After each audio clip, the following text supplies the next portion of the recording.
BRS రజతోత్సవ వేడుకలను విజయవంతం చేయాలన్నారు MLA Padmarao Goud. BRS party silver Jubilee సందర్భంగా సికింద్రాబాద్ సీతాఫల్ మండిలో బీఆర్ఎస్ సర్వసభ్య సమావేశాన్ని నిర్వహించారు. బీఆర్ఎస్ ఉద్యమం నుంచి పుట్టిన పార్టీ అని తెలిపారు. గులాబీ పండుగకు పెద్ద ఎత్తున తరలి రావాలని పార్టీ నాయకులు కార్యకర్తలకు పిలుపునిచ్చారు. టీఆర్ఎస్ పార్టీ నుండి వరంగల్ లోపల భారీ బహిరంగ సభ నిర్వహిస్తున్నాం. కనీ విని ఎరగని రీతిలో ఈసారి ప్రిపరేషన్ ఉంటుంది.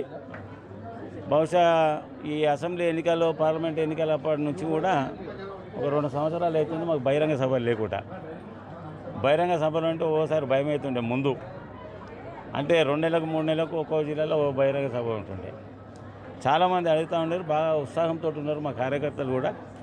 ఇక్కడ సికింద్రాబాద్లోనే కాదు, మొత్తం తెలంగాణ రాష్ట్రం యావత్ గదిలో వస్తూ ఉన్నది. మా టార్గెట్ 10 లక్షల మంది అన్నాం, కానీ నా అటువంటిని కూడా పోవడానికి దారి దొరుకుతుందో అని అనుమానం పడతా ఉన్నాయి.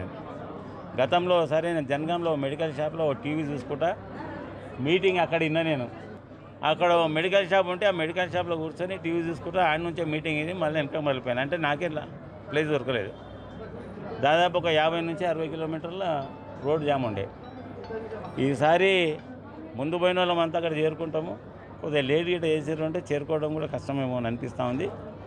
అన్ని జిల్లాలలో కూడా ఎమ్మెల్యేస్ ఉన్న జాగా లేకుంటే పార్టీ అధ్యక్షులు ఉన్న జాగా కూడా బాగా సీరియస్గా ప్రిపరేషన్ చేస్తూ ఉన్నారు. ఆ రేంజ్లో బహిరంగ సభ ఉంటుంది. అందరు ఉత్సాహంతో సభ మాత్రం 100% సక్సెస్.